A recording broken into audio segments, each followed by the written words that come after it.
Moniti Maingo, Mike Randua, K. Ode na to? Pex. Pedeli nga giraffe. Oi giraffe oi. Nama ka na Moniti Maingo. Na crew ni Vaka Dhambe sila. Mike or Pedeli. Viti FM Sema. Ben Ryan. I was pleased, obviously, with Hong Kong. Rusiate Baleilevuka. K Vijay Narayan. I'm Vijay Narayan. Nama kirawa na vakarimba malamala nikua. Ben Ryan. Rusiate Baleilevuka. Vijay Narayan. Vakarimba malamala kikot. Zima manichin karone singalevu kina ruena eka nikua. VTFM Kone Dalata. Bulavinaka, I am Vijay Narayan with Rusiate Baleilevuka from VTFM on a live talkback going all around Fiji and around the world through FijiVillage.com with the man himself, Vodafone Fiji Sevens coach Ben Ryan, and we are talking sevens today, a special Vakarimba Malamala program where we will talk to Ben Ryan about a number of issues. In time, we will invite callers. So if you have that burning question for Ben Ryan, of course, a lot of times when people watch the games, they always become coaches themselves and this should have happened, that should have happened. So we give you some opportunity regarding that, just warning you that I'll cut you off if you have a long strategic plan that you'll discuss with us. So stick to your questions, right to the point, so that we can take as many as possible and make so that we talk about sevens. And sevens, a sport that stops our nation whenever our team plays in international tournaments. Many say this sport binds the whole nation together. It is something that unites us. We have won 2 World Cup Sevens tournaments in 1997 and 2005, have had public holidays declared after those memorable wins, and now we have big hopes of winning the first ever Olympic gold medal through sevens. So much pressure, and the fans always want a win. In studio today, he's not in the hot seat here, but definitely hot seat as far as the whole game is concerned. We have the man in charge, Ben Ryan. Ben, thank you very much for accepting our invitation today. Oh, no, thanks for being here, Vijay. I'm looking forward to listening to, anything and anything. So, no, it's good to be around. And the number to call to ask questions, 3308-101 and 3308-102. When we'll be fielding those questions, it will be coming through Rusiate. So we are watching that closely. Those numbers again, 3308-101, 3308-102. Now, Ben, what were some of the main reasons on why you chose to coach Fiji? It's a good question, really.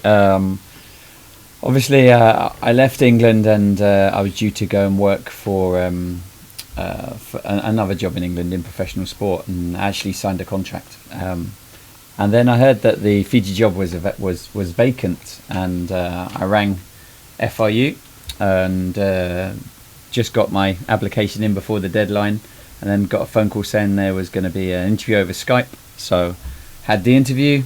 The following day, Manasseh, the CEO who was interviewing me, was no longer CEO, and I thought, that was. Did worry you? I thought, well, what's happening there? I just thought, well, that's that, you know. I just thought, okay, it's not going to happen. And then I was in a restaurant with my wife and got a phone call from acting CEO Berlin saying that I'd got the job and had an hour to decide. So. We sat down, had a chat, and said, "Hey, look, let's go for it."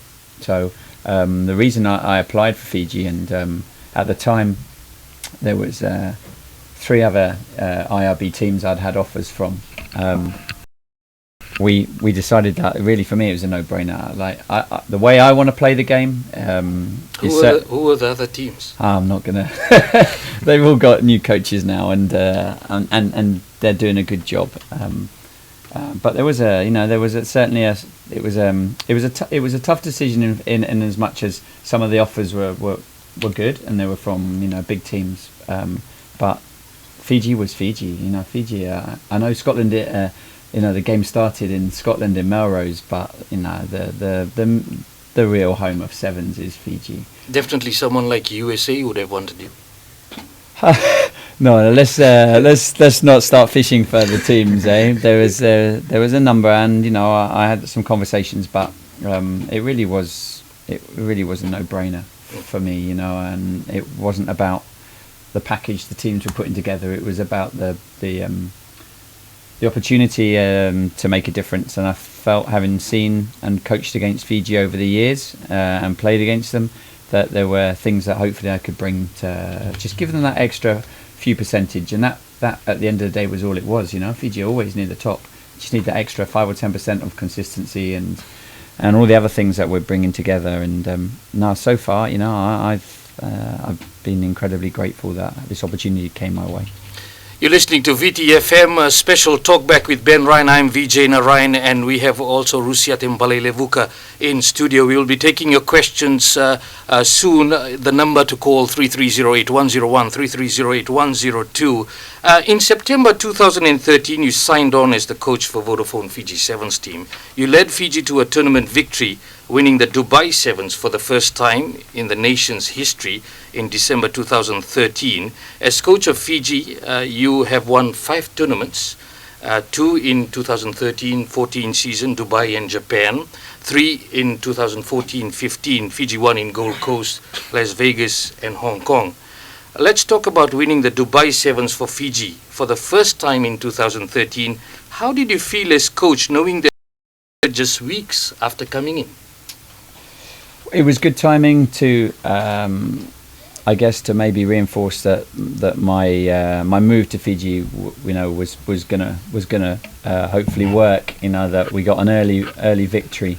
Perhaps that 44-0 win was so one-sided that everybody expected that to be the case all the time against New Zealand. But it was just one of those weekends where we got a lot of momentum. We had a great win against England in our group, and that gave the boys, particularly because the first tournament in charge in Gold Coast, where I really hadn't had any time with the team, and we'd lost quite heavily to England, to turn that around so quickly was awesome. And I know Dubai pretty well, and so our week going into that was good, and it was brilliant to get a result the way we played. So Emosi's try when Jerry put the offload in, that's the stuff I grew up watching on 1990s Hong Kong Sevens, and Noah Nandrukas and Tomasi Between Farmers, the leg pass. all that stuff. Yeah, the stuff you go out as a kid into the garden and start practicing and trying to do. You tried that out? Hey, the goose step. Yeah.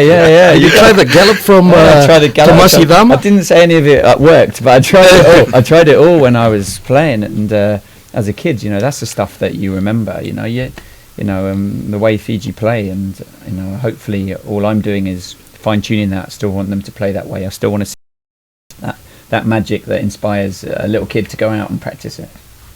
No, Ben, I just have to, still on that note, the style of rugby, or Fijian natural game. When you were coaching England, what are some of the weaknesses that you always see in the Fijian side that you always wanted to target? Yep.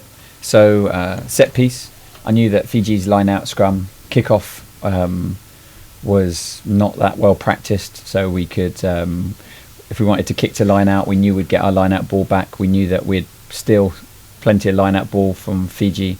The kickoff, not a huge amount of analysis was done, so all we had to do for England is maybe to have a split kickoff, and you'd have players that had nobody in front of them to defend, and also we put a lot of line speed in defence against Fiji. So as Damu, whenever he was playing, he'd always say, we've got to keep the ball against Fiji. We can't give Fiji the ball.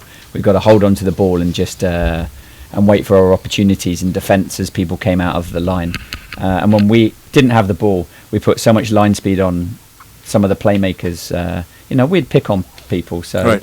George Ragamate, for example, would be a little picture of him in our changing room. He'd be down on there as roadkill, and he'd be a player lightweight. Shut him down, get in his face, make sure that he's tackled all the time and no time or space. Then they're going to be harder to be able to get their natural game going if you shut down their playmakers. Right. We had some victories doing that. But then on the flip side, I know what opposition think about trying to trying to stop Fiji, and I knew what strengths we needed to improve those ones that I've talked about. Thank you very much, Ben. We'll have two callers on the line. We'll take the first one. Bulavinak. Nimbula.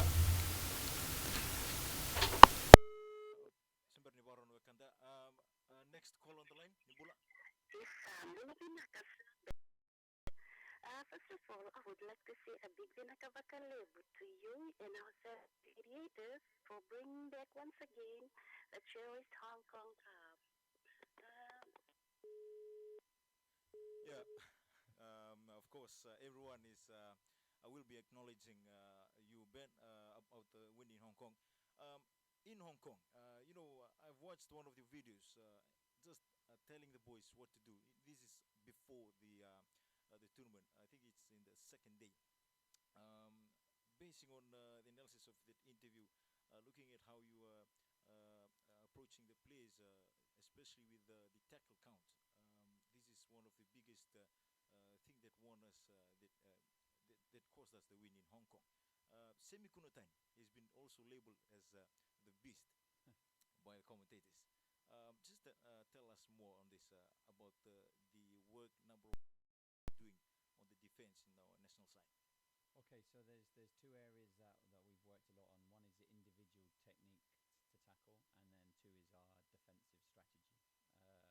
So in Fiji, one of the things that I noticed going around to all the tournaments is everyone tackles too high, and they tackle too high because every team they play against is trying to offload the ball, so they're going for the ball and stopping the ball, and it means that all our tackles are high and technically not where they should be.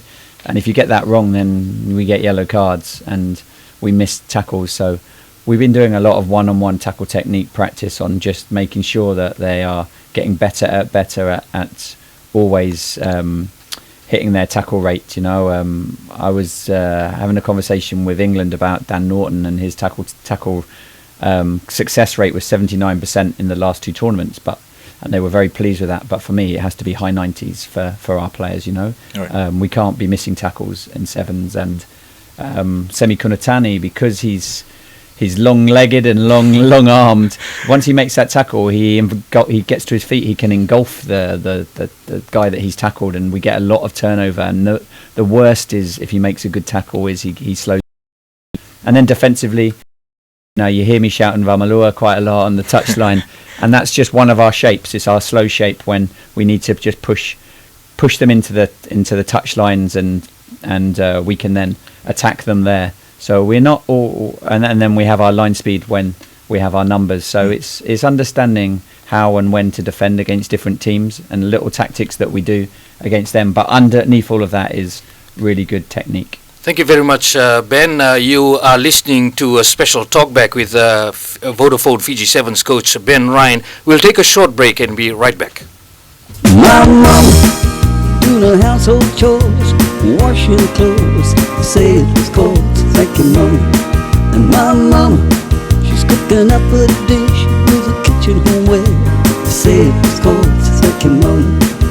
My mama likes the outdoor too, keeps herself fit, she likes a mobile or two, a laptop will do, say it was cold, thank you mama. Kona numa tiko monopoli motoka bo se motoka bo yang takioti ko bia boleh butakan num bisnis ni motoka somi se ko pina kata na ilabo mbeleta num bukati di bisnisi o yana bonua kito no durmi kina na credit corporation kona reda ni credit corporation sangara bibiti tu mai en rosnga bukatol nempa kisasibi kito no bukan ditakani kito no tiko ngai ke membeleti kemuni ngau na ngako sapa karo bina kina si kobi kito sarmai suwa na kasi mandi kelo toka credit corporation e bakai labo takana no mubinga no murimai. Oh ya we Angela, goi sangi mondo na taumbe to toka mi raida. Vinaka mbuna, oh vile mi Anita. Endina sasa ulev mbakla. Sengai. Anita Jules. Embini kina ne uko kubibinaka ngai sa vinaka. Anita Jules, eluto sumbutu kina na matani tombe ko leviwa na kiara. Na sau mindalinga kina ngatu nilinga musuk sombe wasa ngulu pasende na kinri sau. Na matani tombe vina vono kina mama rokati vulan romo empini. Virumi Anita Jules ni kuwa kamunandingi kina na daimani na tombe na sau. Na mama ni wakang mau. Dindin na ken rimbuli serau Anita Jules suwan mandi lo toka kimba.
no motoka mwena lako kina wale ninda nisi gabe durilage kada wiri tosobole kabeke muisa mokota na tolona katukuna buwano bulewa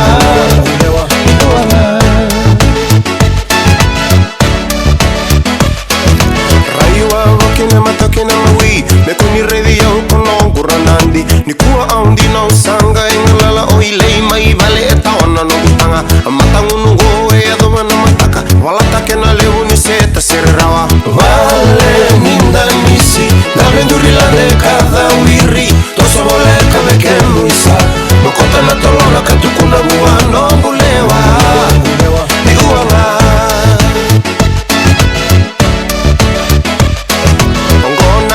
awana makabuli sayado mbuli baleni yo tirona mbongi evita bakitu maina sasa bakloma lomani ya wele na mukuma kuwa aundina osayala taka iene longu esetiko ngakina wale ninda nisi nabendurilane kada wiri tosobole kabeke muisa mokota na tolona katukuna buwano ngulewa iguanga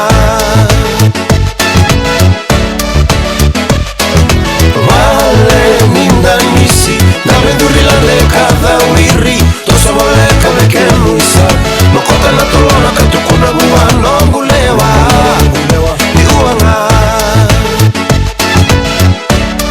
Yeah, you dancing with the wild mix, rolling with the club kids, shake your booty, booty hop, girl with the wild mix, shake your booty down till you reach the ground, bring it up slow, move it all around, dance to the music till you say no, let the music flow, do the show, everybody say oh, oh, oh, everybody say wale ninda nisi nabendurilane kada wiri tosobole kabeke muisa mokota na tolona katukuna buwano ngulewa ni uanga wale ninda nisi nabendurilane kada wiri tosobole kabeke muisa mokota na tolona katukuna buwano ngulewa ni uanga wale ninda nisi nabendurilane kada wiri tosobole kabeke muisa mokota na tolona katukuna buwano ngulewa ni uanga Enamoniti maingo Mike Randua K Odena to? Pex Pedeli nga giraffe Oi giraffe oi Namaka enamoniti maingo Na Kruvoni vaka dhambe sila Mike or Pedeli Viti FM Sema Ben Ryan I was pleased, obviously, with Hong Kong. Rusiate Baleilevuka K Vijay Narayan I'm Vijay Narayan. na makirawa na vakarimba malamala nikua Ben Ryan Rusiate Baleilevuka Vijay Narayan vakarimba malamala kikot Zima manishin karone singalevu kina ruena eka nikua VTFM Koni Dalata. Welcome back and Bula Vinaka to everyone listening out there around Fiji. If you are in the minibuses, in the taxis, in the shops, at home, or just in your office through FijiVillage.com live stream, you can also watch it. The link is on FijiVillage.com.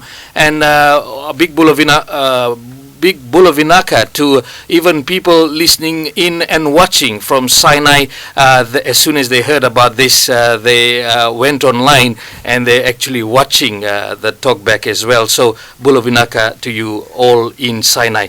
Now, Ben, why can't we get back-to-back wins in one leg? We've had an issue here. People have talked about this.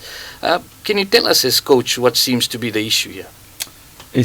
Firstly, back-to-backs are difficult. I think there's only been a couple of nations that have managed it in the past. Historically, it's really hard to get yourself going for two tournaments in a row. And it's getting harder.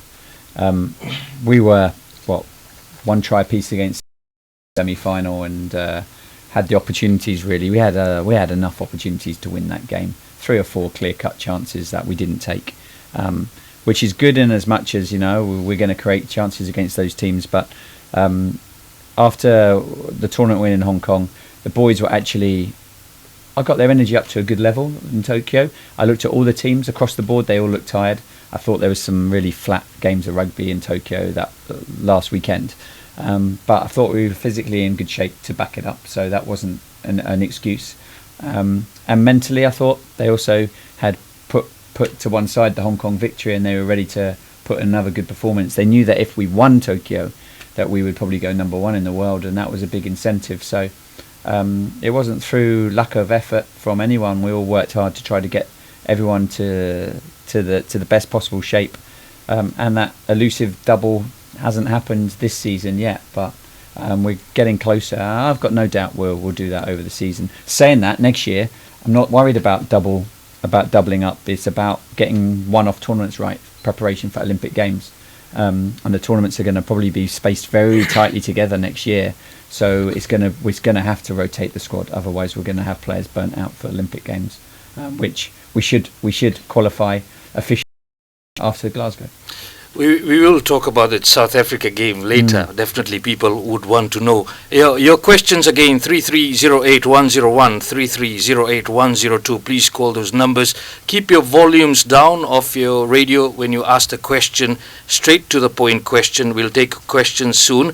And now, Ben, you came in, one of the things you noticed was player dehydration. Please talk about this.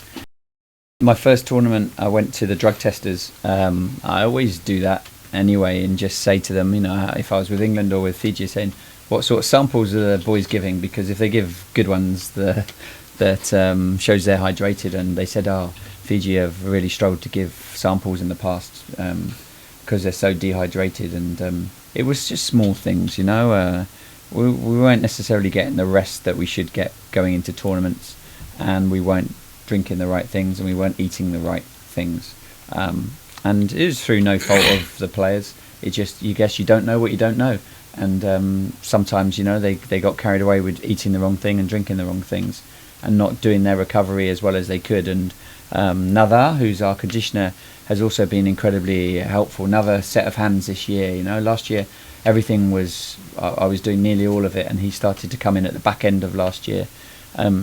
And he's an incredibly intelligent fellow. He's working very hard. It proves to me that there is real quality on the island of people. It's just getting the right people around. And I never had the intention of having a group of people around me that weren't anything other than Fijian. And I'm really lucky that I've got managers, physios, and conditioners that I would have, in any international setup. So, there's. It's lots of small things off the field that we're having to improve, and diet's been a big thing, actually. You love boo. Yeah, I do. Coconut water is an of electrolytes, great for rehydration. We see the players also drinking boo. I was just watching a video. You must have put it up on your Twitter page with Katoni Mbao cutting up the boo, getting everyone ready in a wheelbarrow. Is this helping the team, and how have you brought in that culture that everyone should drink boo, which has been available here all this time? Yeah. No, I mean, Rene, who runs the Uprising, he would always talk about boo as well. But the coconut juice and different types of it, depending how young the coconut is, has really good natural electrolytes. In the Second World War, when they ran out of blood, they used coconut juice as plasma. It just shows you how rich in minerals and vitamins it is, and it's natural. You need to stay away from supplements if you can help it, and eat as many healthy things as possible. And coconut isn't just the water. Coconut oil, the virgin coconut oil, I want everything cooked in coconut oil. It's very camp. Yeah, it's very good for you, really good for you.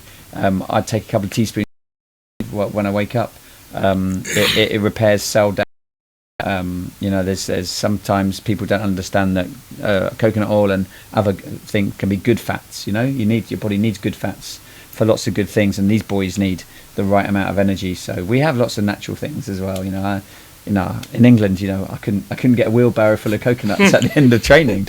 I've got Chris Cracknell here with me for a few weeks. I'm getting him knocking the coconuts down around the house to earn his keep. So even he's seeing the benefits of it. Have you climbed a coconut tree to get some coconuts yourself? Hey, I'm a coach. I point at other people to climb and get the coconuts. We'll go to callers 3308-101, 3308-102. We have in studio today Ben Ryan, the coach of the Vodafone Fiji Sevens team. Mula. Hey, I'm calling from My name is Kelvin, by the way, and I'm calling from Nandi. And I had a question for Ben. And the question is basically, I would like to know how Ben, how are you able to get into the mental of the local Fijian boys? When I say mental, basically what I'm trying to say is that in the past, local Fijian coaches have not been able to bring about the best of the professionalism, the discipline, and the commitment and the hard work from the local Fijian boys. How have you that into the local boys, and how have you been able to get into the mindset of these local boys and make them believe in the larger affairs, which is Olympic Rio Games in 2016? That's a good question. I think it's something that I'm still working at to get better, but there's a few things that I do, whether I was coaching Fiji or any other team. Treat them as adults. Always talk and give feedback, so never allow a problem to fester or get worse. Attack it head on. If you've got a problem with a player or something they're not doing, you tell them straight away. You get very honest conversations with players. You have very strict boundaries that the boys know they can't cross, and you show them trust. You trust the team. And one of the things that I came in, I didn't want to step on anyone's toes culturally. So for the first few months, I sort of stepped back and looked at how everything was being run, how the masus were being run, the lotus, various other things. I went to see some of the boys in the villages, understood where they came from, and then just made sure that my communication with them was honest. It was straightforward. They were given lots of feedback all the time about how they were playing, what they needed to do to improve. If a player has been dropped, I give them all the information they can to get back in the team. And I think it's very important as a coach to have this communication all the time. And I suppose it's a hard one to. I guess one of the strengths of my coaching over the years has been my man management. I've been dropped a lot of times. I've been injured lots of times. Hasn't always gone well for me. I think I understand where they're coming from that sense.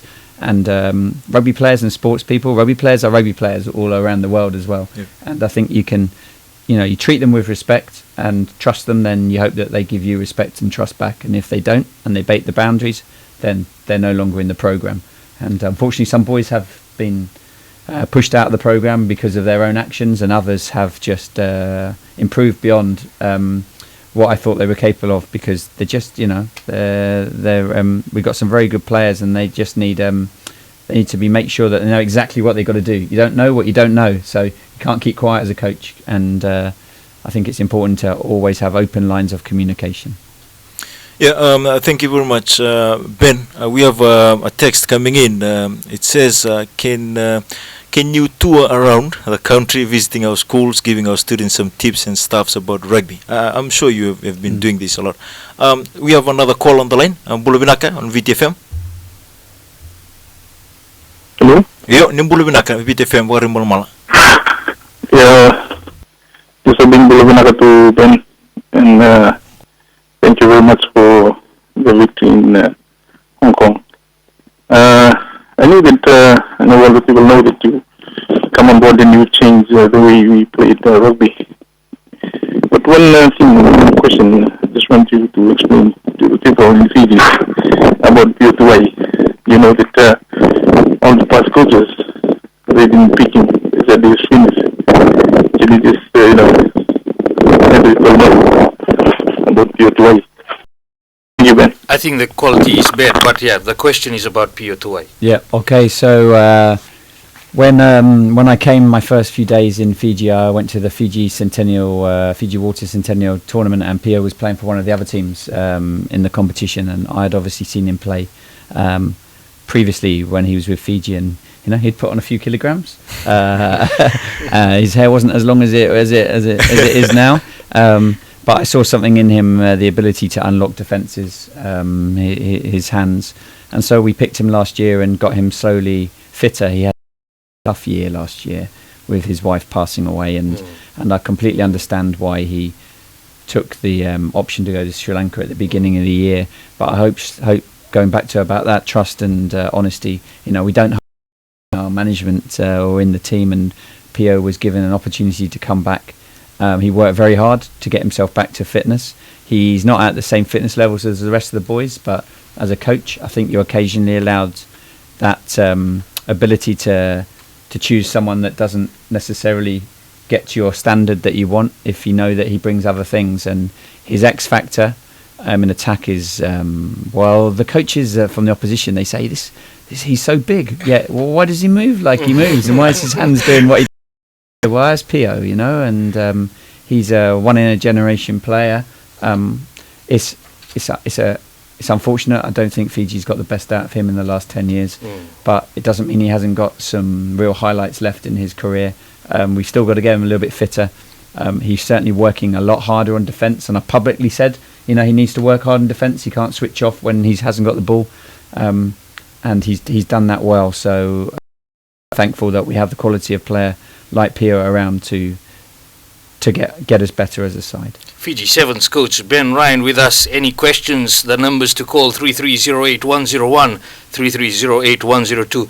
Ben, I was looking at some comments about Pio Tuai on Facebook, and amongst the females. So definitely we'll talk about the sport, but also bring in other issues that come in.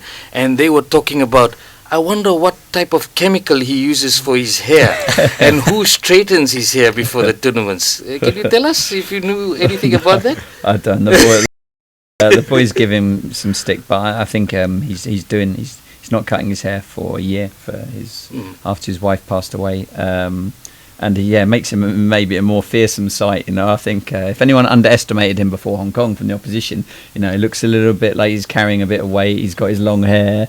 They won't underestimate him anymore. And he will always attract lots of defenders. And no, I'm afraid I haven't seen him putting any product or straighteners in his hair. But out there for him now, eh? Someone can sponsor Pio's hair. But I would like to know who straightens. Well, I don't know, I'm afraid. Maybe Oscar Colin. The two of them keep things quiet, between the two of them. So maybe he's his secret beautician. Ben Ryan talking about the Fiji Sevens team. We'll take a short break and be right back. My mom doing her household chores, washing clothes, saying it's cold, thank you, mom. And my mom, she's cooking up a dish with a kitchen homeware, saying it's cold, thank you, mom. My mom likes the outdoor too, keeps herself fit, she likes a mobile or two, a laptop, say it's cold, thank you, mom. CFL Cinemeds. Natapana Cinemeds?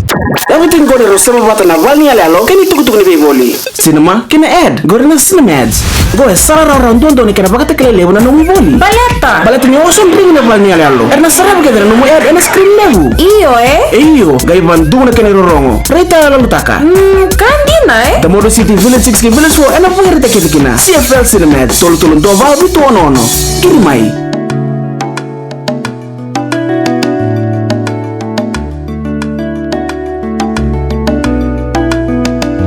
If you're wondering where you wanna go, come to Fiji, paradise you own. You'll say, this is my home.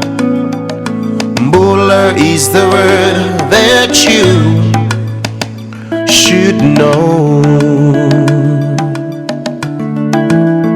And if you're here and you don't know what to do, come and visit us, the Captain Cook. Oh, we provide dinner and day cruise. Oh, 3 or 4 to 7 nights sailing away the ocean blue. So don't you worry.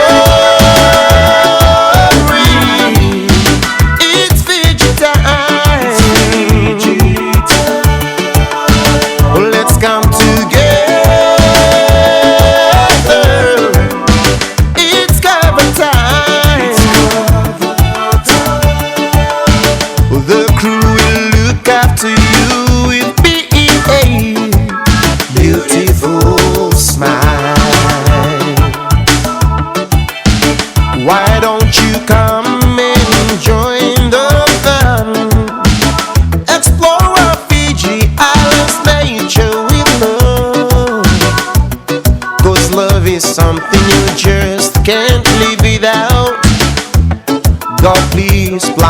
look deep into our hearts.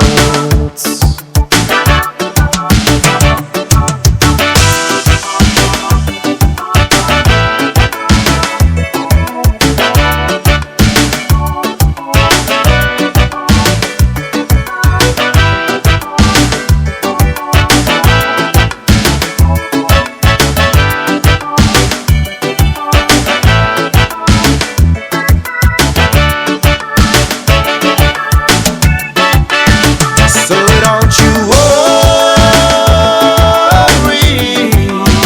it's Fiji time.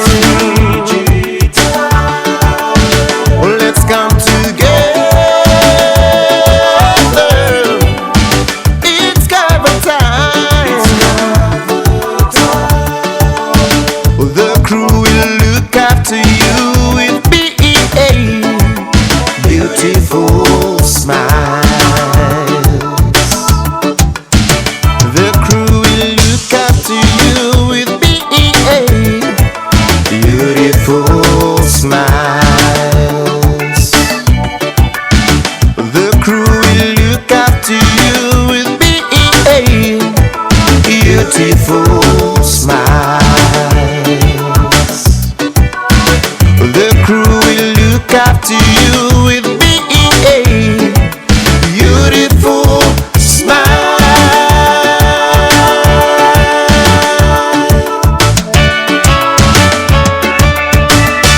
He's back. Isa yang runa kay may watching nono ni bakal bambising na Viti FM kono mo nitokan yung mic. Mo nitokan yung nama ka eno moniti maingo na crew ni bakal bambisinga Mike or Peveli. Viti FM Sema. Ben Ryan. I was pleased, obviously, with Hong Kong. Rusiate Baleilevuka. Viti FM ko Rusiate Baleilevuka. Kay Vijay Narayan. I'm Vijay Narayan. Na makirawa na vakarimba malamala nikua Ben Ryan. Rusiate Baleilevuka. Vijay Narayan. Vakarimba malamala kay Courts. Zima manisin karone singalevu kina ruena eka nikua. Viti FM kone dalata. Welcome back, live and direct here with Vodafone Fiji Sevens coach Ben Ryan talking about sevens, of course, the game that stops this nation. Everybody that Olympic gold medal. Now, Ben, let's talk about Osea Kolinisa. We know we just talked about Osea. Maybe he's straightening Pio Tuai's hair, but many call him Captain Courageous. Yeah. Please share with listeners how he has put his body on the line for the country in some of the games. There was you had shared a story about him playing in Dubai, and after the game, what happened? If you can share that story with our listeners. Yeah, it was after the fourth playoff game against New Zealand. You know, we'd had that 19-0 lead against Australia, and then they'd beaten us, and including me were pretty down about that and how that one got away. Hopefully, it won't end up killing us at the end of the series for that overall title. But then, you know, I had to get the boys up for that last game, and we were really physical against New Zealand. We really got stuck into them, and Oscar just was one tackle after another, carrying the ball well, offloading, tracking back. He was completely spent. And afterwards in the Masu in the changing room, he just collapsed on us. We were having to hold him up and put him into a corner. And you know, it shows that he'd given everything. I've had players like that, one or two players like that in the past that I've worked with, where there's just no off button for them. You know, they when all of us, the rest of us, when we're having a run or we're doing exercise, and there's a point where you go, I've got to stop here. It doesn't work, which is good, you know. And if your captain can do that, it's you know, you have to have a captain that has good morals, is a good leader, but you also need to have a captain that's good enough to get into the team as well, and is prepared to be how the coach wants the game to be played. And like I guess he's our architect, my coach's architect on the field, on how I want to play the game and how the boys should play, and their attitude. You know, he's got a never say die attitude, and a lot of the opposition coaches will remark on how good a player he is, how influential he is for us. You know, and we moved him into the playmaker spot early last year, having been really predominantly rover wing for the Sevens team. but I felt he was becoming more and more influential in the team and needed to be in the middle of the field more. And he's taken that role on and been brilliant at it. What about off the field? What kind of things does he do? Keeps the boys focused. We've got one or two other boys in the team at the moment, like Ice. Katoni Bao is another good leader in the team. Tough bloke on the field, uncompromising. I like the fact that if he's got a query or a question about something that maybe he doesn't think I've done right, he'll talk to me about it, and I like that. I don't want yes men in my team. I need players that will question me, and Ice is certainly one of them. He leads well with Osea. They make sure the boys are on time. They're eating the right things. They're not on the internet late at night. All these sort of things the boys manage themselves. It has to come from within. If you want good discipline, good culture, the coach can be at the top setting standards, but the players have to buy into it, and then they have to develop this group of leaders. It can't be one player. Oscar's bright enough, clever enough to understand that he needs other people around him that think the same and are leaders as well. We're starting to produce that now. Samasoni Virivi's come back and he's a good leader. Boys that aren't in the team at the moment, like Mosi Mulavura, he's going well. Semi's actually started to emerge a little bit. POs are quietly. So you have to have a group that are self-managed, and I'm really pleased with the way that's going. 3308-101, 3308-102. Those are the numbers to call to VTFM for questions for Vodafone Fiji Sevens coach Ben Ryan. We will take your callers soon. Rusi? Yeah, we have callers on the line. We'll get the first caller, Mbulubinaka, VTFM. Mbulubinaka, the next caller. Mbulubinaka, VTFM. I think that listener is not ready. Ben, just on the question, the race to the World 7 Series title. We are in second place right now, 125 points. South Africa still leading with 129 points. This is a really close race. Of course, New Zealand is in third place with 120 points. England has come to the fourth place with 100 points. Now, looking at the pool in Glasgow, we've noticed that South Africa is in a much tougher pool alongside New Zealand, Samoa, and also Kenya. These are the two. I can say Kenya too is a big threat. Will be a big threat to South Africa. What is your view on this? They have got a tough pool, and obviously from our point of view we don't want them to get into the cup. We want one of those or two of those teams to beat them in Scotland. Right now, I think only once last year South Africa went into the bowl. They've hit the cup regularly. What we want really, if I'm being honest with you, is to get into the cup quarterfinals and play South Africa. They're our crossover group: South Africa, New Zealand, Samoa or Kenya. Get through our group, we'll play one of those, and if South Africa, we can win our group and South Africa are runners up, they lose to New Zealand or one of the others in the group, we get to play them straight away. We beat them there, we go above them in the table, and we potentially can not just grab back the 4 points, but we can take a 4 or 5 point lead as well going into London. So you lose that, game over. We will be then fighting for second place with New Zealand. Okay. So at some point, I think you need to, we'll have a crunch game. I'm hoping that it comes in the quarterfinal in Glasgow because, you want to destiny, and at the moment we do. We're not having to wait for South Africa to do this or do that. If we win next two tournaments, we win the World Series. Doesn't matter what anyone else does. If we knock out South Africa at the quarterfinals, then that's a major blow to them and their chances. The pressure is on them. They're at the top. Right. We've only lost to them once. We've beaten them out of the 4 last times we played them, beaten them 3 times. They find it hard to contain us when we get our A game going because we get our offloading game going. They like to tackle low. They allow us that offload. It could be thrilling if we. I just want to. We all want. We all want to have a game where we go, wow, we win this, we can win the title. And first things first was qualifying for the Olympics, but one quarterfinal win guarantees us that now. 10 points is all we need to guarantee Olympic qualification. And that will be brilliant. But now we're so close to the top, we you want to go all the way now. Thank you, Ben. We'll get another call on the line. Mbulubinaka, VTFM. Looking at the third and right. So, proud you of this last procedure. We were watching the Hong Kong 7. Thank you very much for bringing us proud. A question I want to ask about the game in England. And they did some, because you are Englishmen, and when they began to a little bit fighting on Hong Kong, and how do you change their discipline when they are playing again in Tokyo? And another question, how do you use Rawala? Because the other teams knows that Samsoni Viri is the best player and also best winger. And how do you use in Samanala Rawala on your first lineup? Thank you very much.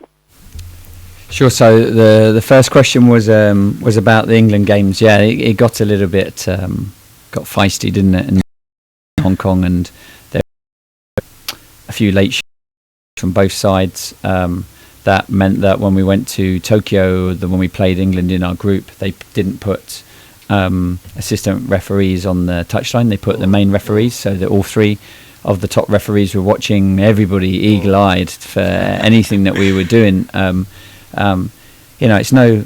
You look back at our victories against England in the last 12 months, and we've had some big one-sided victories, starting in the Gold Coast, where put 40 points on them.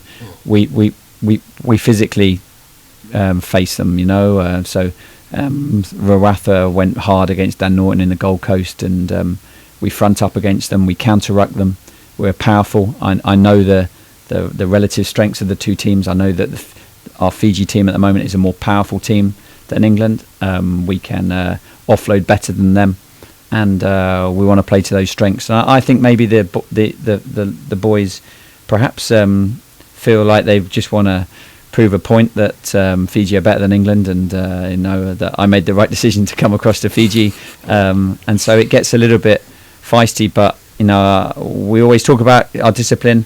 I'm not saying it's perfect, but we are trying as hard as we can to get it right. You live on a dangerous line where you have to be physical. You can't take a backward step in rugby, but you can't go beyond what's in the rules and the laws of the game. And we try to make sure that we play a physical game, but don't do anything illegal. Save Rawatha, well, he's been awesome, and Nandrunga, I have to be very thankful for them. They developed him very well last year and before, and in the midfield, his strength is he carries the ball very well. He's very hard to put down. So if you think about in attack, I want him ideally running hard angles. We play around with Samasoni coming into Rover, dragging opposition wide and running Save on cuts like he did in the final game against Canada. I think sometimes we don't want him as a distributor. He's a line breaker. His footwork, and he wants to. I want to give him opportunities to have one-on-one with opposition. So he's our go forward in our back line, and I'm still working with him on his angles. His lines are running in between defenders onto weak shoulders, making sure his offloading game's working well. But we mix up him and Sammy at the moment between Rover and depending on who we're playing against and where we want to attack the space. So he's pretty versatile, and actually I think one of the other things that we could use him for in the future is potentially moving him from the backs into the forwards, possibly for the last couple of minutes. You see me play around a bit with Semi Kunatani, gone from forwards to backs or backs to forwards. He's worked very well there. I think Save potentially could switch around a little bit more as well. So no, he's been a great asset. Still got a lot to develop, but very pleased with him. Now, Ben, the other question about Hong Kong. Let's look at Hong Kong Sevens' memorable win there. By the way, we lost that one last year. You came back and produced the result this time, and everybody, of course, the callers are thanking you for that. So that's great. Let's look at Hong Kong. You said on Twitter that the Fiji players always dream of playing in Hong Kong. What were some of the behind-the-scenes moments you can talk about when they went to Hong Kong? What happened in camp? How did they psych themselves up? And what did they do, knowing the importance of winning the Hong Kong title? Well, we did. Well, afterwards there was not much celebration. You know, they were thankful. No cover. No cover. They as soon as I got in, the hotel rang me and said, "Oh, sir, we've got your champagne for you." I was like, "What champagne?" They said, "Oh, the winners always get champagne." So those bottles are still unopened. I think they're in William, our physio's trunk, medical trunk. They came back.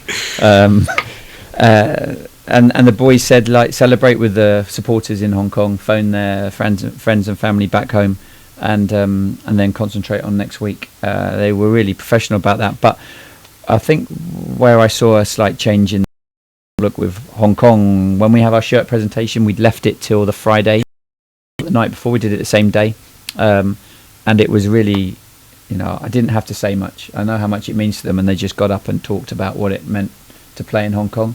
And there were lots of varied stories, you know, boys that had just missed out on selection, players that, you know, it was their dream, you know, it was the number one thing they wanted to do.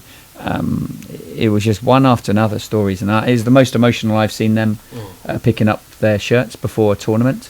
So, you know, for me it was, I knew that they were going to be focused, and it was then containing all that energy to make sure that we didn't waste it like I think we had last year, where they were just tired going into the quarterfinals. This time around, no distractions, no one going out, nothing like that. And I heard in the team bus some of them were commentating on the game itself. Yeah, Chasa Varmalua. I call him Varmalua sometimes. Varmalua sometimes in training. It's a good thing or bad thing? It's not a good thing. It's a bad word.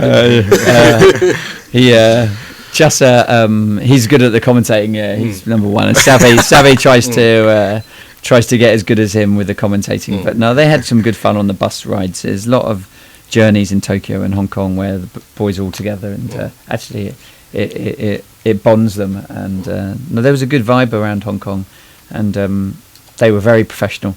And I think as I saw all the other teams going out on their days off doing various things and travelling around, our boys weren't doing any of that. They were very focused and settled and saving their energy. And after all, you know, the fun you really have is on the field winning games, and that's what they did. Ben Ryan in studio on Viti FM. Any questions for Sevens? 3308-101, 3308-102 on Viti FM. We'll take your calls, but just looking at Hong Kong, still on Hong Kong, you beat Samoa.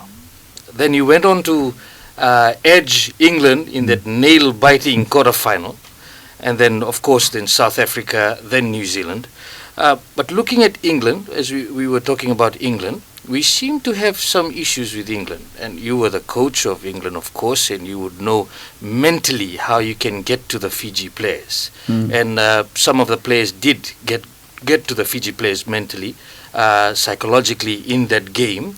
When Dan Norton in that corner, he started to do certain things which resulted in our players reacting. But just Fiji seems to have that issue with England. You were the coach of England. Now you're on the other side. Can you tell us what's happening and how the players make sure if they're in the opposition deal with the Fiji players in that way? Yeah, I thought you were going to blame me for England there. It's not my fault. I'm not their coach anymore. Look, I think you mustn't forget rugby's a physical game, and no quarter is given. England-Fiji games are huge. England, it's really their home tournament of the year. That, you know, that there's so much support in the ground for them. There's a lot of pressure on them to deliver in Hong Kong as much as there is on Fiji. And that quarter-final, you know, they knew they had a chance to beat us with all that vocal support, and if they were going to beat us, it was going to be early at quarter-final level, not when we'd got some momentum. The game itself, we had some chances. We didn't take all the ones we should have done. A couple of really loose offloads at the beginning of the game, and then when Semi got sin-binned, unfortunately they should have let him on after his 2 minutes, and a line-out just took place, and we had another 2 minutes. So he was out off the field for 4 minutes, and they scored in that second 2 minutes. They haven't beaten us with when we've had 7 players on the field, and it was a good victory. And I think the week later in Tokyo, we wanted to prove that we were the better side and to race into a 26-0 lead, having started our reserves as well in that game against their full side. England are a good side. We show them a lot of respect, but I'm certainly Fijian now in who I coach and who I want to win. And I was cheering England on for the Tokyo final against South Africa, and I don't think there's anything wrong with that. But when it comes to England Fiji, there's only one team that I'm fighting for. And I think the boys like playing England. They've got a lot of history. It's a good scalp to beat. We're looking forward to playing them. Hopefully we'll get a crack at them again in Europe. Beat them again? Yeah, I hope so. They need to win desperately to get their qualification sealed. And they've done well to win in Tokyo. They had a nice little run into the final. Had to beat anyone in the top 8 to get there. And then they looked like they had just a bit more in the tank than South Africa and played a very clever game in the final, I thought. So it just shows you there's more and more good teams, around now. It's not just us and New Zealand. South Africa are there, obviously. So are England, Australia, Samoa, USA are getting stronger. Argentina, Kenya, France. There's the game's exploding. Now, Ben, just on that Fiji-England quarter-final in Hong Kong, and everyone was glued to the television and watching. And when it would come to you, you'd look like you were relaxed, but we're trying to figure out, okay, what is Ben thinking? Edge of the seat moment. What was running through your mind during that point in time? I think I've spoken to the boys a bit about this and why I am like I am on the side of the field. What I look for when I'm watching the teams play is whether we're in unison, whether we're playing as one, whether we look like we're flowing as a team, we're united. And there's times in games where you see it's a little bit stop-start, where we're playing as individuals and there's no flow. And then you can think back about some of the good victories we've had in the last 18 months where it just looks effortless. It looks like we're all on the same page. The air stewardess, when we were flying in from Hong Kong, said, Kerry, just one thing, make sure the boys are on the same page. And I said, yeah, you should be my assistant coach. That's a key thing for us, that we're all doing the same thing, working for each other as a team. And that's what I'm looking at. I'm just looking at how we're flowing as a team and whether we're playing as that. And so I'm not conscious of whether referees have got mistakes right or wrong, whether they're doing things like that. I'm just looking at what we're trying to do. And that's why I'm not probably wasting too much time shouting. I'm more just thinking about what we're doing and if I'm going to then get the right message to them at half time. Let's talk about South Africa. At times we seem to lose it for a while in the second half. After taking a commanding lead in the first half. This has been evident mainly against South Africa. Neil Powell, I was watching one of his interviews and he said to beat Fiji, you got to ensure that they do not score first, do not take a commanding lead in the first half. And they managed to achieve that in the Japan Sevens because of some things didn't go our way. But South Africa, definitely, we've got that battle going on against them, and it cost us the tournament in Japan. Do you feel the same way, that we need to maybe do more or focus a bit more on certain areas which we did not during game time? Yeah, you're right. It did cost us the tournament in Tokyo, but I suppose it cost South Africa the tournament in Vegas and Hong Kong, knocking them out in the semi-finals. What we can't afford to do too much against South Africa is play side to side. We have to be positive how we're going to play against them, and we also can't have too many breakdowns where they want you to go is onto the ground so that they can get their second or third men slow balls down. They want slow set piece. They want line outs, set piece scrums to run their moves. They often play 2 or 3 phases. If we can control the ball, we keep the ball for large periods, then we'll score tries against them the way we attack if we do it right. But they're incredibly well drilled, and if you fall into the trap of how they want you to play, or they allow you allow them to control the tempo, and I think that's what Neil's trying to get at. While South Africa are in the lead, it's same for England. They control things, they slow things down, they frustrate you. You take the lead against them, they can't control it, they have to chase it, and that means that you control things. So I'm not worried if we take the lead or we don't against South Africa or England. I'm just worried about making sure that we can control the pace of the game. We'll score points. We can score 14, 21 points in a couple of minutes if we really need to. We've scored more points than any other team in the world for the last 2 seasons. We've got a lot of X factor, so it's more about the other side of the ball against South Africa. Playing with our heads up defensively, not what I call honeypotting in the breakdown, putting too many people in, and we did that. We tried to win quick counter-ruck ball against South Africa, and they had the space up when they did the kick. It did cost us, yeah.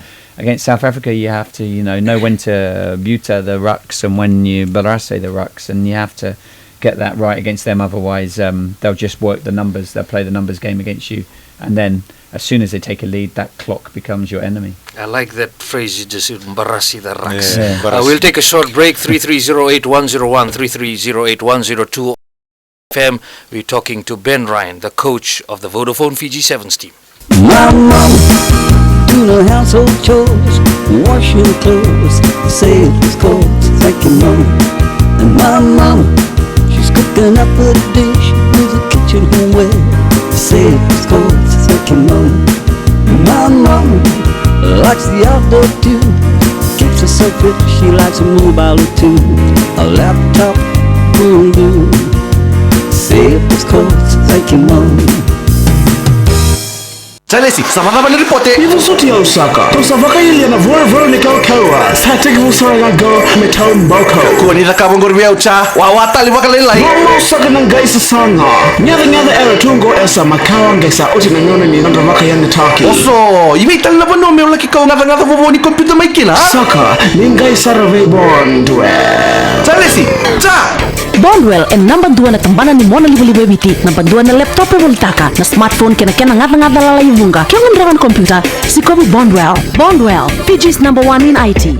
Oh ya we, Angela, ngoi sangi Bondwell na taumbe tutoka miuraida. Vinaka mbuna, vule mivi Anita. Endina sasa ulevi mbakla, sengai. Anita Jules, mbini kina na huko kubibi naka ngai sa vinaka. Anita Jules, luto sumbutu kina na matani tombe ko ledhiwa na kiara. Na sau mindalinga kina ngatu nilinga musuk sombe wasa ngulu pasende na kinri sau. Na mata ni taumbe vina vono kina mama rokati vulo romo empini. Virumi Anita Jules ni kuwa kamunandingia kina na daimani na taumbe na sau. Na mama ni wakang mau. Kanduindu na kenri mbuli serau. Anita Jules, suwa nandi lo toka kimba. Habri, pimples mai na matandaru. Daru sa wende mbeka. Ya hungai matango na kirim to voko. O iko pimples toka vinakangan. Mendobi kuna Himalaya cream. Himalaya? Dabali mo na Himalaya. Na laya. Warai mbuna na Himalaya cream ni mata. Borong nga vakarua smooth yani. Drawe talanga ke pimples. Yali na tahukan diri na makalolo ay matanda. Himalaya na imbor ni mata. Vaka mainan raw ni kau menganita na kurni ang kila mata. Tarong bi Island Pharmacy Voleka. Moton do Viti o Pharmatech Limited.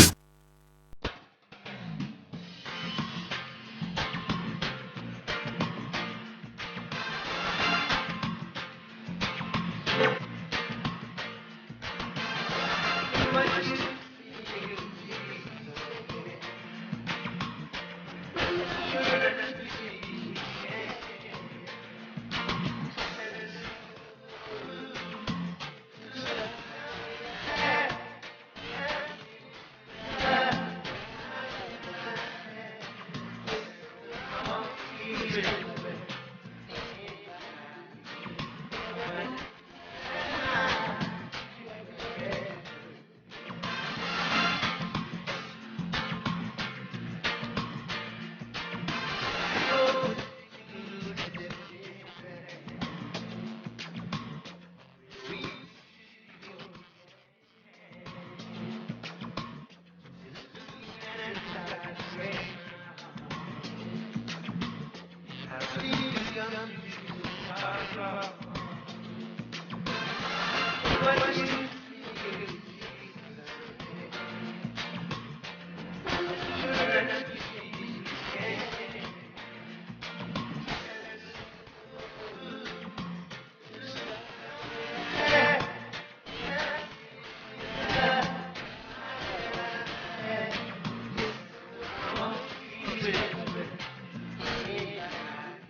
do her household chores, washing clothes, save the cold, making money.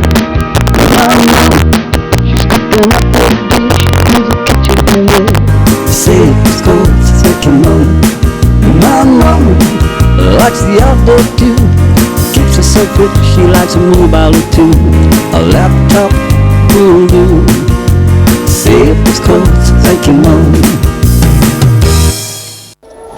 24 hour day pass nei di selo kila na raba esa lesu tale mai. Sampai dikatubutan lang girisang ni pakai ala na rusa vulka banayawa. Totoka baga uti sera ba. Baka utana pas kena ruaba ena musu ngabe iko entonan dola visang vulka diona sende. Kanomu yani rusa vulka banayawa ni girisang ni alani. Mena DJ kina DJ. Ngirisang ni pakai ala me rusa vulka banayawa boka. Au sana buki tale woni ngakir to mai vale. Ena singa kena bongi. Digicel 24 hour day pass. To boleh sarni kwa. Etigor kala baki. Digicel Fiji's bigger better network. Do, apa maksud itu bahasa nga? Sa oso nga sa oso. Balik turanga. Sa sir meron ng beta kanay sulumbun na, masaba ka lutia ng umandanga, au kerea, Sunslim. Sunslim? Nawani mati na Sunslim weight loss. Esa pakan din tak hindi ko na lutia ng totolo kita. Sunslim, etawa di pa mata wala mana nutrients bula-bula kita enzyme, eva ko idal takali na uro may nayango. Sunslim supplement and weight loss shakes. Wulian tu di kuwa, kating mo pa lutia ng sar. Tarok super drug pharmacy evoleka. Okay, here we go. We're rolling. Hello. Daga tiko na mic na. Hey, koyo sa welcome to kiyo na Viti FM. Go babu. Na numu friend re, kindaru friend na. Right, acha. Koyo tiko na Viti FM Monday to Friday. Maina bitu 7:20 o'clock kena 8 o'clock. And in the morning, see me on the air. Hey, koyo na numu favorite ha. Koyo na chiko bat kena numu favorite mic, bat kena nungu favorite o tupe tamata lilam balamu na nungu favorite giraffe. Ben Ryan. I was pleased, obviously, with Hong Kong. Rusiate Baleilevuka. Viti FM, Rusiate Baleilevuka. Vijay Narayan. Baleilevuka. I'm Vijay Narayan. Nama kirawa na vakarimba malamala nikua. Ben Ryan. Rusiate Baleilevuka. Vijay Narayan. Vakarimba malamala kikot. Zema manichin karone singalevu kina ruena eka nikua. Viti FM. Kone dalata.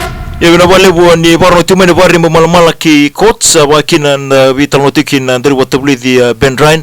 Are you listening on the very malamala show on VTFM? Ben, we have a text coming in on one of our listeners. He said he asked in the Tokyo Sevens why Jerry Tuai and Isanke Kautinibau were left out in the reserves against South Africa.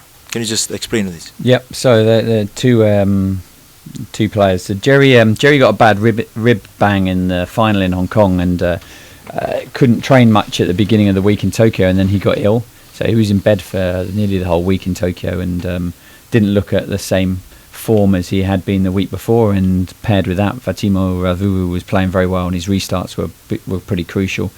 So I thought, start Vatimo, bring Jerry on for the last 2 or 3 minutes to get us a couple of line breaks if we could, and he managed to do that. We unfortunately, didn't finish them off as we should have done. Needed another pass probably a couple of times when we got close to the South African line.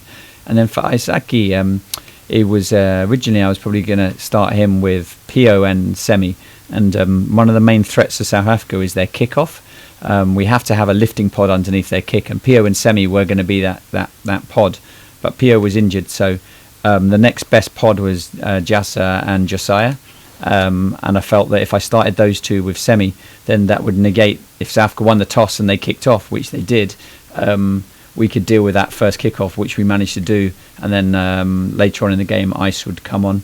I think retrospectively, I'd have liked to have got Ice on a couple of minutes earlier. I think as coach, I should have done that, and that might have made a difference. Yeah. And after the game, Ice certainly was like, Ben, I wanted to play in that game. And I was like, I know. I think perhaps I could have got you on a little bit earlier, but that initial lineup, the combinations, and I wanted to finish the game strong, which in the previous week in Tokyo, I think we let them to get a bit of a head start in the forwards at the end of the game. So it was one of those 6 to 1, half a dozen to the other. If I had my time again, I'd probably have put Ice on the field earlier. I probably would have started the same pod just to give us that kick-off option. And I know now in training we'll make sure I work hard with Ice so that lifting pods and everything else, he's top notch with that, so that doesn't become an issue, because he's a terrific player. I got huge amounts of respect for him, and I'm sure we'll see great things in the next 2 tournaments. You're listening to Ben Ryan, Vodafone Fiji Sevens coach on Viti FM. Now, Ben, we're talking about Pio Tuai. You really missed him in that game against South Africa. Definitely, he was such a big player for us in Hong Kong, and we lost him due to injury. If you would have played, things could have been different? Maybe. I think it's easy to blame injuries for losing games. We've got a squad that you have to trust and have good depth. And I honestly, hand on heart, felt that even with Pio's injury, we had a good enough team to do a job against South Africa and win the tournament. And we had proved that in Vegas, losing Osea early in that tournament, and then the depth of the squad got us through. And the emergence of Ravuvu, a playmaker, for Oscar.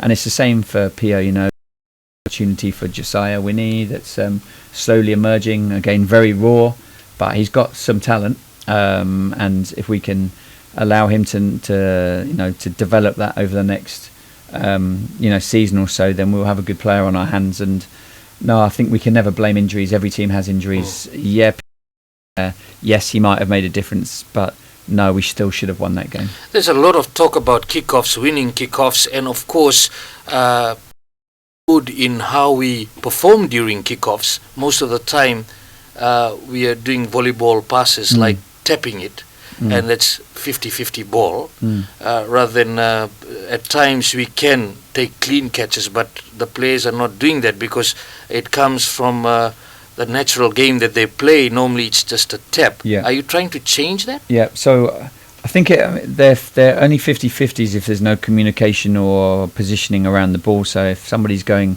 for that tap back, then we have to have what we call a post, someone there ready to get the tap back and know where that tap back's going, and also communicate, whether that guy's going to bat the ball back, tap it back. So bat the ball, smash it back a long way, catch the ball or tap it back. That's just 3 words, and you need to use one of them when that player's going for it, so that he can give some more information to the jumper.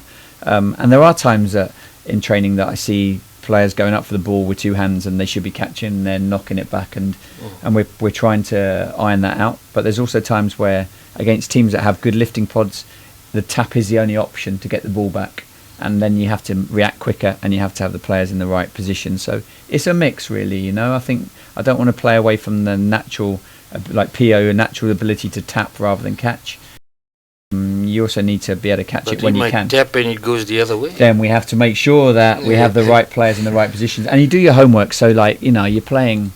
I don't know who have we played this season recently in Tokyo. Maybe Wales in the group. They always send a player our side of the ball, so they don't worry about necessarily them going up in the air. They worry about where our ball's going to go, and so then it becomes dangerous. And then it's like, well, look, our number one is try and catch this ball.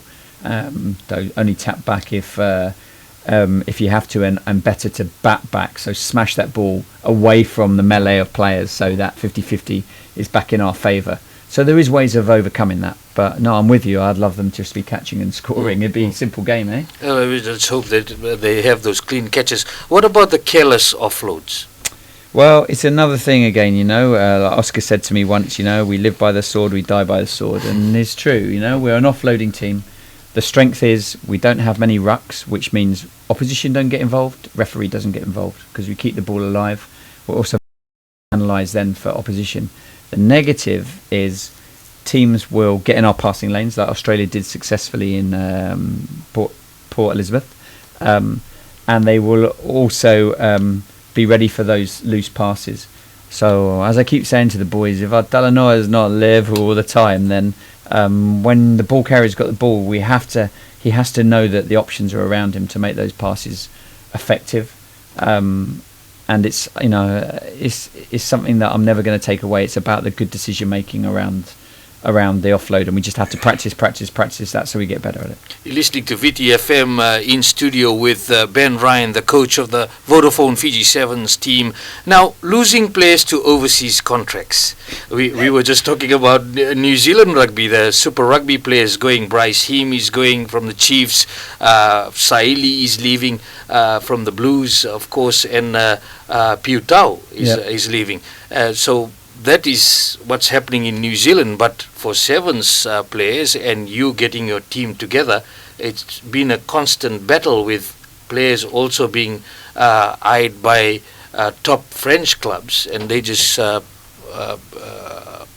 throw in the euros, and the players, of course, can take that option.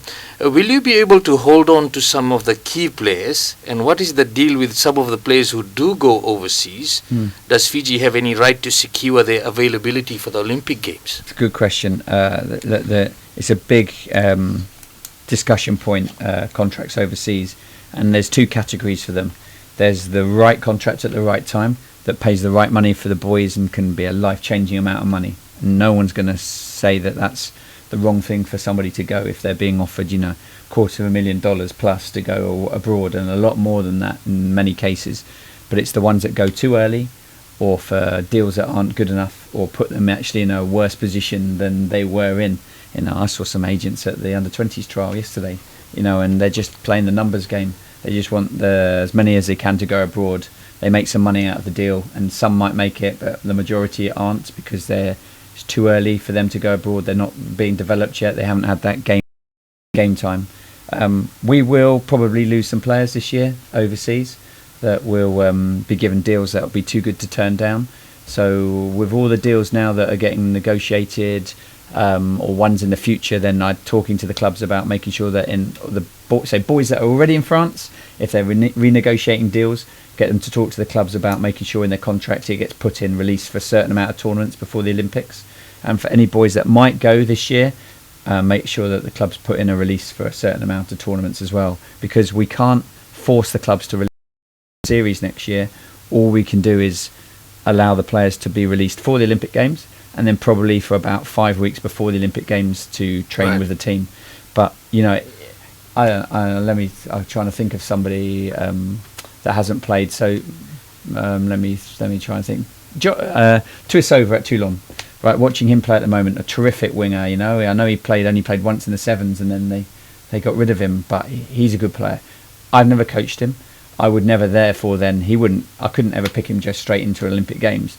I'd give him an opportunity next year to play one or two tournaments, see how he goes, and then see whether he'd then be into the Olympic training squad.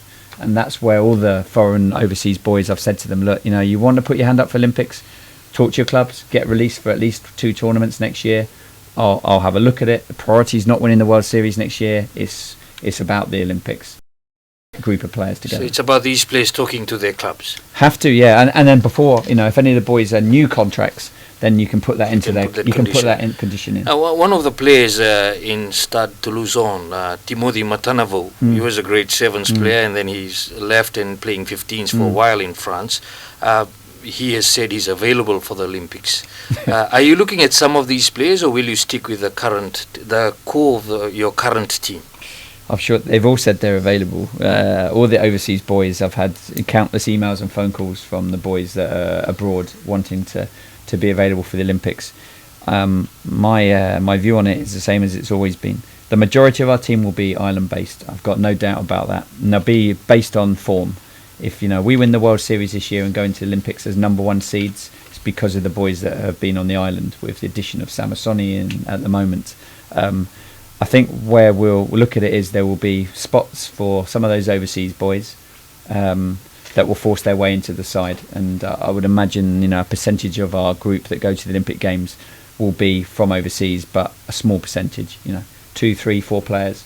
And when you look at the other teams, the All Blacks, South Africans, they're not going to blanket change all their team, but they will cherry pick 3 or 4 players, give them an opportunity to perform in the World Series, and then up to them, isn't it, on form. If one of our stars playing in France outperforms one of our boys playing in the local tournaments, then he's going to get the spot. But I would still say I'd back a lot of our home boys that they're going to ward off the challenges of the overseas boys. They're hungry, they're playing well, they're in a good environment now with the Fiji Sevens team.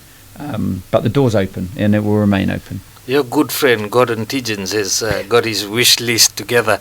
It includes Sonny Bill Williams, Julian Savea, Borden Barrett, Ben Smith, Liam Messam, and Aaron Cruden. Cruden has turned it down just earlier today. Now, who do you want from overseas for Fiji? Hey, I'm not going to start giving you a whole long list, but there's players. Obviously, there's a lot of players I've admired from afar when I was coaching. That I would certainly like to have a look at next year, and I've had some conversations with some of those already and said, look, get yourself available for a couple of tournaments and we'll see. All I can do is allow you an opportunity, then it's down to them. But I also, no names yet? No, well, there's names, but not ones I'm going to give you. I think our strength of our if we're going to win the gold medal in Rio, one of the strengths is going to be that the team's going to be mainly island, because they're going to be hungry for it. We're not suddenly bringing all these mega stars on mega money that are going to come in and deliver. Yes, there might be a handful of overseas boys, and that will be if we feel that they're going to really strengthen the squad significantly. There's not many weak points in our squad at the moment, but we have to keep moving forward. And when I'm thinking of the Olympics, I'm not thinking about the current teams we're playing against. I'm thinking about New Zealand with Ben Smith, with the other All Blacks that have been touted, South Africa with maybe Habanas and other people. So the quality will be much higher, and whatever team we know that it's not going to be about beating teams we're playing now, it's about beating teams that are going to have a better quality. Thank you, Ben. I'll just read out some of the texts from our listeners. Bulasia, the people of Baleilevuka would like to thank you for the win in Hong Kong and also the performance in Japan. Another text coming in. Why was Waisiana Dhungu left out from the team? I'm sure that question can be answered later. What happened to the team in Japan? To the performance? Were they fatigued? No. It was one game against South Africa, 1 try apiece, and it was narrow. And we had our chances. Sometimes that happens. Thank you very much. We'll take a number of calls. Bulavinaka, you're listening on Viti FM. Bulavinaka. Bula Ben, thank you very much for a job well done and making Fiji proud. A couple of questions for you. Did all these players are contacted? And what about the newcomers like Winnie, Nasila Sila? And secondly, it's been mentioned in the paper a few weeks ago that the FRA chairman down the big, said lots of money about the bonus. Did the boys receive it or not? No, Olive. Vinaka, not all the boys are contracted at the moment. I would like to contract some of the new players. Josiah Winnie would be in that bracket. When the boys sign contracts, it's up to them really if they say whether publicly they've signed up or not. There's the majority of the squad at the moment are under contract to the end of the season, and what I want to do is extend their contracts for next year for the majority of them, and also make sure that the boys that are new and establishing themselves have a salary through rugby now, so they can just concentrate on that and progressing. And yeah, the good news around the bonuses were yes, the bonuses are being paid, and also the prize money from Hong Kong. A significant percentage of that prize money has also been promised to the boys, and they were very grateful for it. I think that it was very well deserved for them, and exactly the right thing for the FRU to do. And I have to say, the FRU have been excellent in recent weeks on all discussions around the Sevens programme and been very positive. Ben Ryan, on Viti FM, the last few questions here, of course, some burning questions that you have, we also have here, so we'll go straight into those questions now. You now have a set rule that no one from outside the team should come into camp before and during the tournaments. We've heard stories of some people trying to insert themselves into the team at the right time, and definitely it may have caused some issues for you, not naming any names, but at the same time, when you came in 2013, there was a habit there. We know, Fiji knows that after tournament win, although we would be playing again next week, the players will go in and enjoy a drink or more than a drink, and then even go into long night sessions, cover sessions. That used to happen. How are you dealing with those issues? Well, first, people trying to insert themselves in the team and coming in even middle of the night and trying to conduct masu sessions at about midnight, and at the same time, others who are trying to get them to go and have cover sessions after wins. Yeah, no, last year, or my first year, every tournament I went to, there were different people that would appear in the week before and say that, that in the past they've always been part of the team's preparation, and, they need to get accredited and help us. And, I had to get a good understanding of that for this. Last year, there were lots of things I learnt, and nobody's getting involved this year as far as that side, unless it's someone I really want to get involved, So I've had a little bit of help from some specialist coaches. Obviously, Matt Cobain, came in and helped. Jeremy Manning, who's a good friend of mine, who used to play for Munster, fly half and fullback in Dubai and a couple of other places. He's been doing some individual kicking skills with Vatimo and Noni and Osea, and that's been great. So they have to, if anyone comes in, it's because I want them in and they're going to add skills. And I learnt some key things last year, because you're right, people were knocking on doors at midnight, and people were coming and trying. Why were they knocking on doors? I think if one side of me I would hope that they were trying to be doing it out of the good of their hearts and being positive about things and trying to make the team better, and sometimes you just get things wrong, I guess I'll leave it at that, and I hope that it's always been for the positive, never been for the negative. There's been no ulterior motive. You can't read people's minds. I can only look at what their actions are, and I've got to say a lot of people want to get involved because they honestly do want to help, and I think now they understand that it's a professional group, that we have the management group that we want, that we need, and if we ever need to get additional members in, then it'll be for a good reason. It'll be planned. It won't be, he's here, so let's get him involved. So was there a second part of the question? The cover sessions. Yeah, look, I seen it from the other side, where teams get it wrong after tournaments, drink too much, write themselves off. Week 2, then you don't expect them to get good results. Our boys aren't drinking after tournaments. It's a rule that we needed to have. After all, they're professional athletes, and I keep saying to them, the best form of celebrating is winning games on the field and enjoying yourself, and you'll kick yourself when you're 70 and you think of the times that you didn't get it right because you wanted to have a beer or you wanted to sneak off and do something that you shouldn't have done. And the boys police themselves well now. It's got to stay on top of it, and it's difficult, but no, it's a strict rule by us. Now, Ben, what is your funniest moment in rugby? You had earlier highlighted something about being tackled by a Viking. Can you please share this with our listeners? Yeah, I've had a few good, funny things in rugby. I played in the varsity match back in England when I was young, which was Oxford Cambridge. It was a big match, a bit like a Sakuna Bowl here, I suppose. 79,000 people, live on BBC. First floodlit game at Twickenham. With 2 minutes to go, I was just getting the ball out of a scrum, and somebody dressed as a Viking ran on the field and just smashed me. His horns went straight into my leg. How did you feel? I didn't know what was going on. I was like, what's he doing here? And one of the other blokes in the team gave him a whack, and then he came off, and then I was not really with it. I gave away a penalty. David Humphreys, the Ireland fly half, kicked the winning kick, and then luckily off the kick-off we ran the length and scored, so I got out of jail for that one. But no, I've had some funny moments over the years, lots of different things, some unrepeatable on the radio, but no, rugby has been very lucky to me. I'm very grateful for it.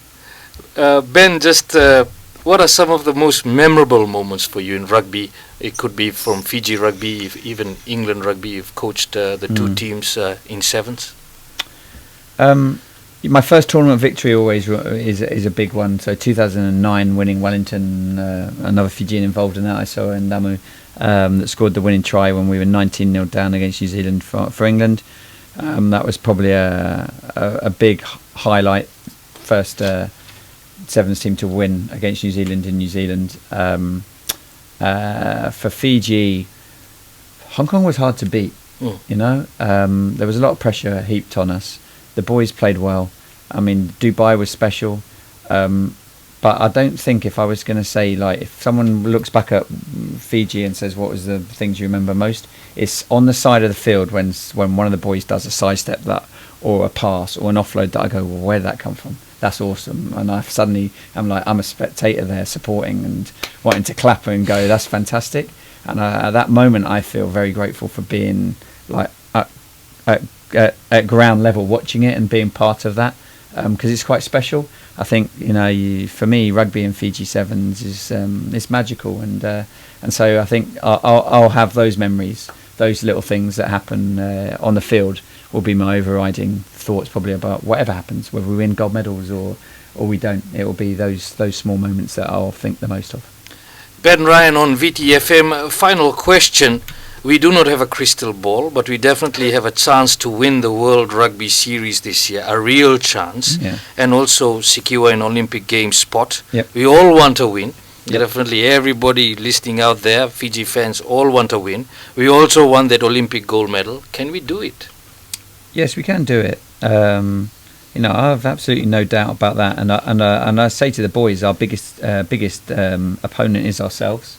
If we get it right and we play 100% to our level, and I hate when you say 110% or anything, you know, 100% is as good as you can be, the best version of you, we're better than anybody else. And we have 12 games left in the series that we've got to get right. And if at the end of the beginning of the year, you know, I said to the boys, our last 12 games, we win those, we win the world title, you'd probably take that at the start of the season. You know, that's in our control. We've got 12 times to go out on the field and win. And doesn't matter what else happens, we can do that. As far as the Olympic Games is concerned, well, we're never going to compete on financial footing with England, Great Britain, New Zealand, South Africa, all those teams. It's not going to be a difference between winning a medal. A one-off tournament over 3 days where the team know that they've got 1 million people back home behind them, that they haven't come from multi-million pound backgrounds, where it will change their lives, where it will be, you know, a huge point in sporting history in Fiji. Yeah, we can win the Olympic gold medal if we get next year right. There's lots of logistics around making players, keeping players fresh, bringing in the right type of talent from overseas. We get all of those things right, and we get to Rio in good shape. I think history could be made. everyone listening out there, definitely they have listened to a lot of what has been going behind the scenes, and you, thank you very much for sharing a lot of personal information for the people of Fiji. I truly understand how you feel on the sidelines, how you feel in camp as things are going wrong or right. Just for the fans, any message for the fans directly? What would you like from the fans from around the country and the world? Just keep doing what you're doing. Believe it or not, I don't mind criticism. It doesn't matter if you're doing brilliantly and winning every game. We just had the longest winning run in history of 15 games in a row, and I had emails and messages saying, "Why didn't you do this? Why didn't you do that?" It's for me, it shows how passionate the people are. They all want the team to do better. Our support has been unquestionable. I was at the airport in Hong Kong, traveling through to Tokyo. This man taps me on the shoulder, gives me $500, a Fijian that has just come back from Afghanistan from working security there, and says, "Give this to the boys for their preparation." And then he just walked off, didn't expect anything. That doesn't happen in England. I've had other people that have given me checks of money and other things for support for the team, and it's not just that support. It's everything. It's that passion, and it's bigger than any other team's support. The other countries say Fijian support is the best 7 support in the world, and it's going to help us get those tight victories. It's going to help us drive a team towards future success and glory. It's going to help the team stay grounded, because they know when they're not doing well, and if they're not doing things well, the public will let them know.